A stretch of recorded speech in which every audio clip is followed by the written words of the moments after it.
Strictly back on Saturday night, this year's contestants met their dance partners at last, including Apprentice star Tom Skinner, who is partnered with Amy Dowden.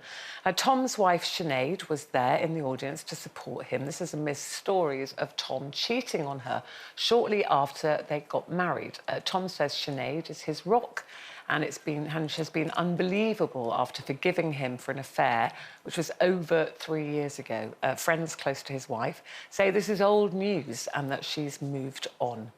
But we got talking about this morning, not just about them, but just generally saying, do we still judge someone who stays with the partner after an affair? Because once it's out there, everybody's got an opinion, haven't they? Yeah, I mean, I think they had already dealt with it, so the wife knew.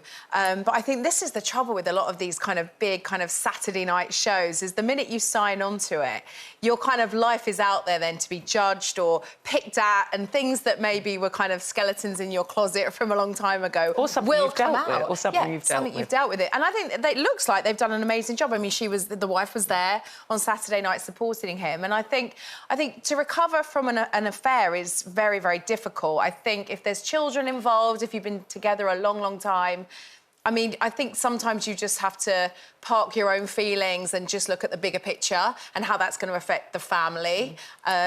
I mean, I'm not sure I could move on, but I wouldn't judge anyone for doing it. I think if you can work through it, then sometimes it can make relationships a lot stronger. I think people do judge, though, Jane, even not intentionally, because it's almost like when you're told, man or woman, you know, because it's not just men who cheat, women cheat, is that once it's out there, everyone's looking at you kind of like, so what are you going to do about it? Yes, are you staying absolutely. Or are you going? It's like everyone's waiting for you. So I think even if we don't believe we're judgmental... Yeah, in your friendship group or whatever, you would be going, well, how, you know, are you going to stay? Are you going to put up with this? Blah, blah, blah. And it's like, you know, obviously being on this show for 26 years, there's clips of me, like, when I was much younger, going, well, you know, that's it. Yeah. I would, if anybody cheated, I would be da-da-da. But, you know, you evolve and you change your view, and it is all about circumstances. And if you do have young children, you know, you're not just pulling the rug out from under your marriage, you're pulling the rug out from under the children's relationship with their father, because he's not going to be living in the house anymore. So it has repercussions. And, of course, if they've dealt with it 3 years ago and he's very sorry and he's, you know, agreed never to behave that way again, then... It's their business. Janet, you're very quiet. Janet's very, very quiet. Janet has never been cheated on because... I'm a cheater. I find the whole subject quite comical, actually. But the fact of the matter is, when we were discussing it earlier, I hear everything you're saying, and it's all very, very sensible, very, very sensible. My reaction was... I try to imagine what it feels like to be cheated on. It's humiliating and horrible, I am quite sure. But the bottom line is, if your partner or husband is a larger-than-life character, and he most definitely is, maybe you can swallow it up, forgive him, and just trade off the fact that you were humiliated, you were made to feel rubbish. But look, you're living with someone who's really entertaining, and what's the alternative? Mr. Drab... I'm not sure entertaining would cut it for me, actually. Maybe go and find someone who's just as entertaining but who doesn't cheat. Yeah. OK, well, yeah, all right. But I think that cheating as a crime is very overrated. Well, yeah, it's not a crime. It's not a crime. You're I know. right. I think everybody behaves with all due badly. respect, in your situation, because you don't have children. But I think when you have children with somebody, there is a slightly unwritten contract that, particularly if you're the wife at home doing all the sort of keeping everything together, doing the chores, doing the this, doing the that. It's the other way around as well. But if they're off having a glamorous life with somebody else a bit, it probably sticks in your craw a bit more. Yeah, but going back to what Kelly said, though, about going on any show and they do go through your past, I think that's something you have to accept these days, and it was always the case. Even when I did I'm a Celebrity back in 2003. They soon went through all my dirty washing, and my fourth husband sold his story twice. And I was...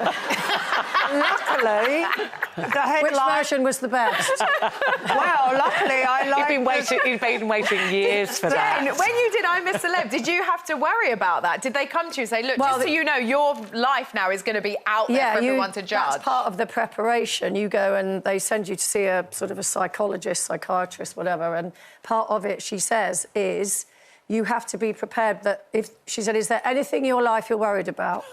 Or from your past or whatever, because in those 3 weeks, people will go digging and da-da-da. Now, I have no idea whether Strictly does that or not with contestants, but if they do, then he would have been warned about that and, you know, so there you go. Say nothing. Anyway, let's talk about Harry Styles. So he was heading in one direction at the weekend towards the finish line. Do you like what I did there? Thank you. It wasn't me, it's my producer, Matty. He's the clever one. He completed the Berlin Marathon in just, actually, 2 hours, 15 minutes and 13 seconds. Wow. Well done, Harry Styles. Oh amazing. Gosh. Yeah. That's amazing. But he says that he was challenging himself because he's done marathons before, so he's got this, you know, doing his personal best. So we're going, do you ever set yourself challenges, like little things that you always want to achieve? When I was young, I set myself the challenge to go out 2 nights in a row every single week. And now I set myself another challenge, which is not to drink alcohol 3 nights running. But then I kind of revised my challenges to, can I go out at 78 3 nights in a row? Yeah. Have I got stamina? But my serious challenge is, can I stand on one leg while cleaning my teeth? Yes, because that's the thing, isn't it? It's about balance. Lots of physiotherapists tell you that. That's really good for you. I have got an electric toothbrush. I might try it, but I'm feeling a bit wobbly this morning. I want a lot of sympathy as I'm having a right knee replacement very soon. I'm here for you, Janet. Right. Yeah, just all this way. Just balance on the desk first till you get your bearings. Right. Right, oh, no, I'm not doing well. You've got to clean your teeth now, though. I can't do that. Ah! Please don't fall. No, I'm concentrating. I've got to focus. Oh, yeah, it looks quite tricky. Well, don't lift it. Very poor performance this morning. I can only apologise. Well done, Janet. Yeah. Got there. But it is serious. When you get older, you should try balancing on one leg. It is, because they say that's why so many more mature people, Janet, I nearly said elderly then. Yeah. No, but when people have falls, because they kind of lose their sense of balance, so anything that you can test and challenge. Make sure you do that challenge. Pilates, thank you very much. That's what I'm doing, challenging my core strength. So I haven't tried the standing on one leg doing my teeth yet, though. Anyway, we'll maybe do that in the break.